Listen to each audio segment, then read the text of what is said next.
Il est temps de vous informer sur Kivu Morning Post, messieurs, dames, bonjour et surtout bienvenue à l'essentiel de l'actualité. Plusieurs cargaisons d'avions transportant des armes lourdes et légères ont atterri à l'aéroport de Bujumbura. Nous sommes au Burundi depuis plus de 2 mois, destinées à l'armée congolaise et burundaise. Ces armes sont déployées dans la province du Sud Kivu en prélude des grandes offensives contre les rebelles de l'AFC M23. Nous ferons les points dans l'actualité du jour. Et puis la situation à Uvira reste perplexe pour une 4e journée. La ville est restée morte. La population exige toujours le départ du général Olivier Gassita, un officier Mounia Moulengue, commandant de la 33e région militaire Sud Kivu et Maniema. Messieurs, dames, c'est tout pour les sommaires de l'actualité du jour. Après cette virgule, les détails de l'actualité du jour.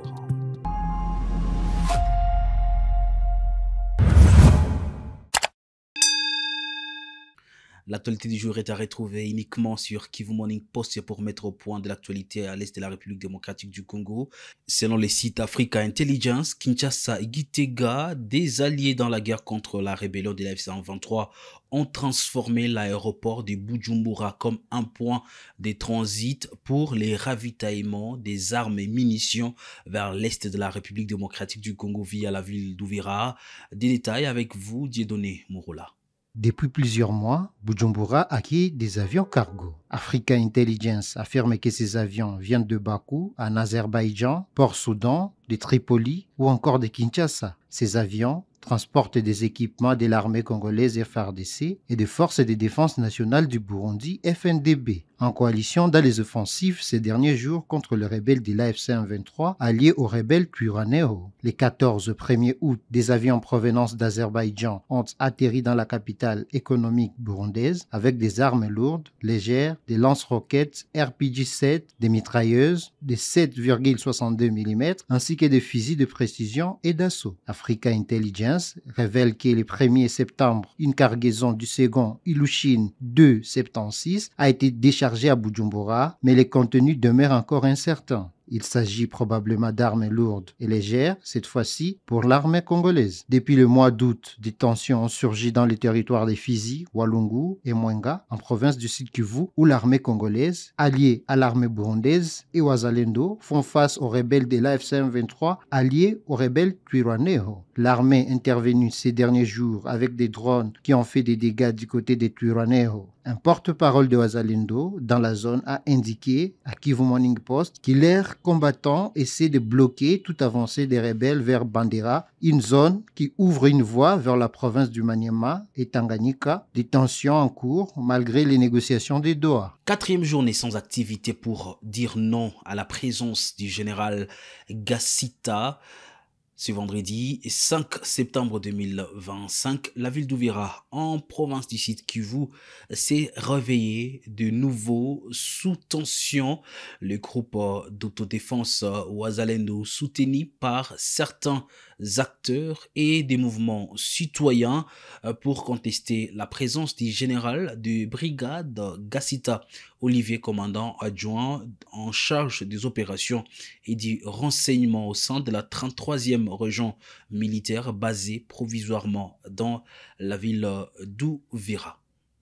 Et pour la 4e journée, les activités scolaires, par exemple, et commerce et la circulation sont quasiment inexistantes. Ici, Mafikiri Mashimango, coordonnateur de la nouvelle société civile du Congo, en parle. Malgré notre appel aux environs on disait qu'à 11h, les gens pouvaient reprendre le travail. Pour des raisons, l'arrivée d'une délégation de Kinshasa. Mais aujourd'hui, je vous informe que depuis 8h, 9h, on a donné encore les consignes. On a dit à la population de rester à la maison. D'autant plus qu'il n'y a pas une délégation qui venait de Kinshasa. Mais aussi, nous sommes désolés par rapport, effectivement, de la déclaration du porte-parole militaire qui insiste sur la présidence du général Gassita Uvira. Donc notre élite continue, les gens doivent continuer à rester à la maison jusqu'à ce que Gassita quitte Uvira. Non, moi je vous dis que les actions continuent. Je pense que dans quelques jours ou dans des jours, nous allons encore discuter de manière approfondie, mais je vous dis pour le moment, Je sais que c'est dur pour la population, mais la population doit rester d'abord à la maison jusqu'à ce que le général Gassita quitte Ouvira. Il faut quand même retenir qu'il est parmi les commandants qui avaient abandonné les zones stratégiques du Sud Kivu, plus particulièrement Bukavu. Et pour nous, en tant que représentants de la nouvelle civile, tous les militaires, tous les commandants qui avaient abandonné les zones stratégiques au mai 2023 et qui avaient fui, qui avaient pris fuite, nous n'avons pas confiance d'eux. C'est pourquoi le général Gassita fait partie de ces commandants-là.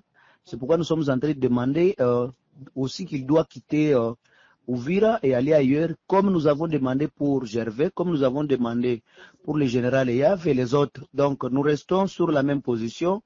On ne les refuse pas parce que les Nyamuleng, moi je te dis, il y a des personnes, Nyamuleng, que nous avons toujours travaillé et c'est là pour l'intérêt du développement du Sud Kivu.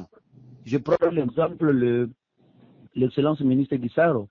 On a travaillé avec lui, on travaille avec lui sur le projet de développement des routes, de la route numéro 5 et numéro 30, qui lui-même a initié et que la population l'a appuyé. Ce n'est pas une question de Banyamulenge, mais c'est une question des gens que nous soupçonnons, que nous n'avons pas confiance par rapport aux repris stratégiques qu'ils avaient pu effectuer pendant que les M23. Si les activités sont paralysées à Ouvira, dans la ville voisine de Baraka, la situation est redevenue calme. Commerce, école et circulation, tout tourne à la normale, comme en témoigne Aqua Felming, membre de la société civile locale. Oui, la situation est devenue très calme. Nous avons ainsi remercié la population barakoise d'avoir ainsi accepté notre appel de la ville de Mont-Rivière. Et aujourd'hui, la situation est très apaisante. Les activités se déroulent très bien. Les marchés, la circulation est très géniale, vraiment.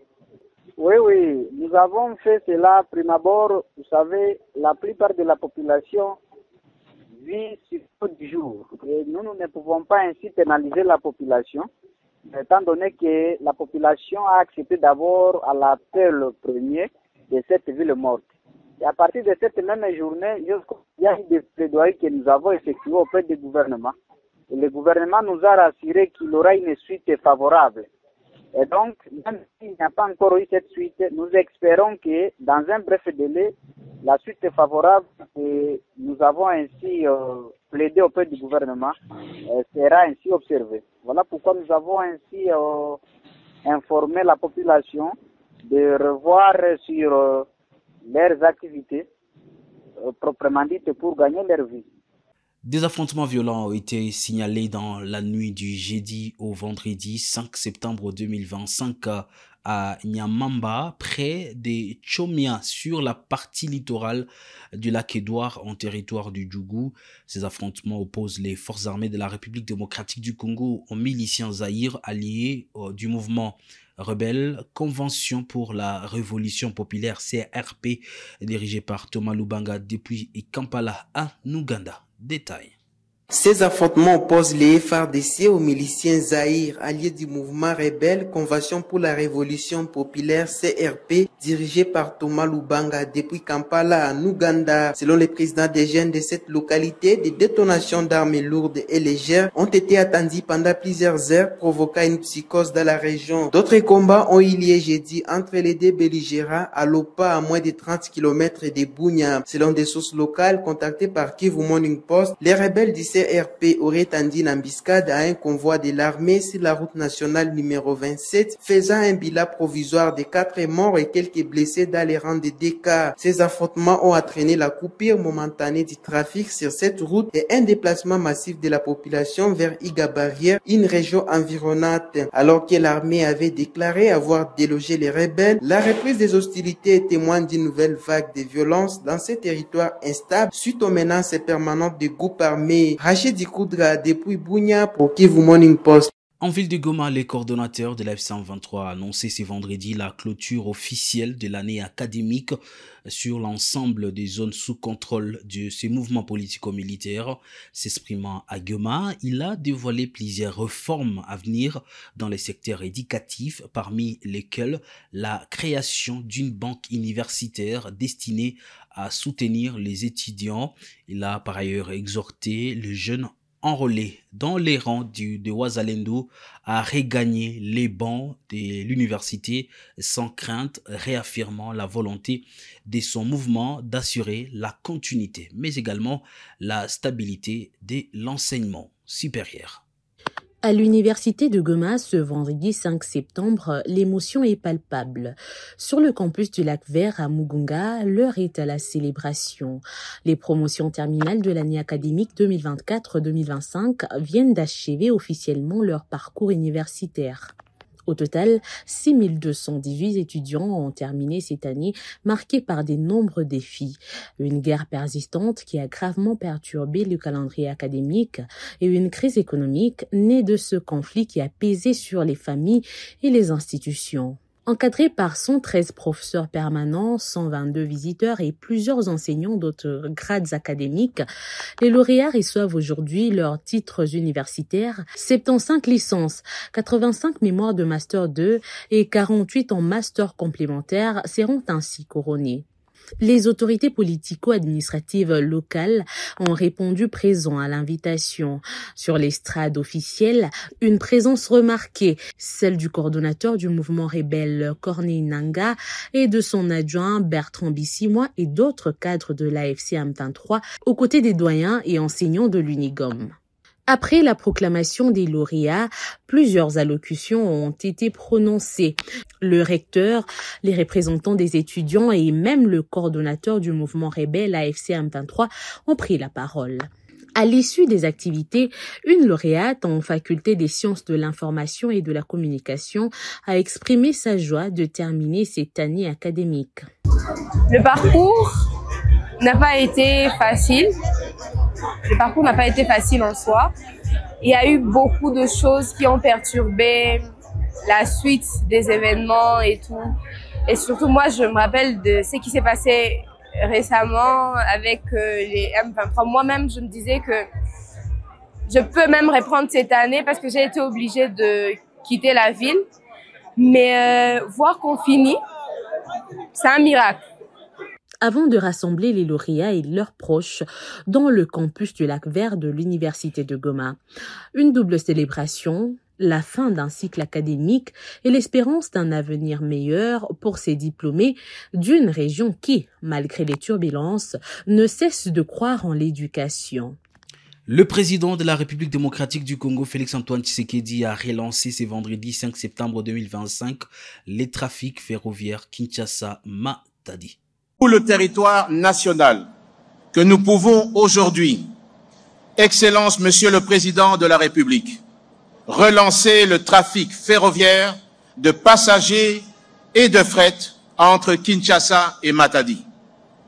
Un trafic qui s'était malheureusement interrompu d'une manière régulière de bout en bout en février 2020.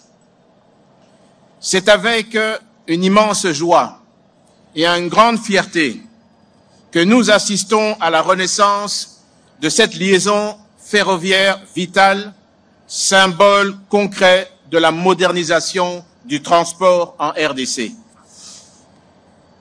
L'acquisition de ces 7 voitures à voyageurs automotrices, rendue possible à travers la redevance logistique terrestre RLT en sigle, instituée par le gouvernement pour le renouvellement de l'outil de travail et des infrastructures, constitue un levier considérable dans le redressement des activités de l'ONATRA, tout en préservant également un équilibre social du personnel au sein de l'entreprise.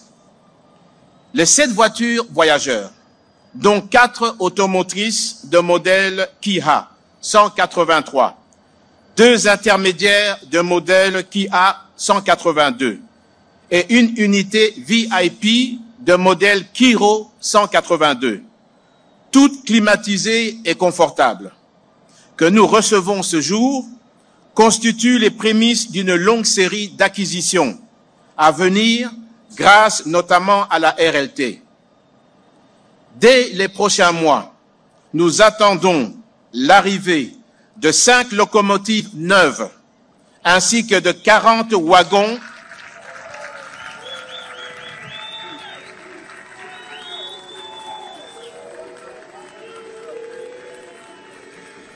Dès les prochains mois, nous attendons l'arrivée de 5 locomotives neuves, ainsi que 40 wagons porte-conteneurs supplémentaires.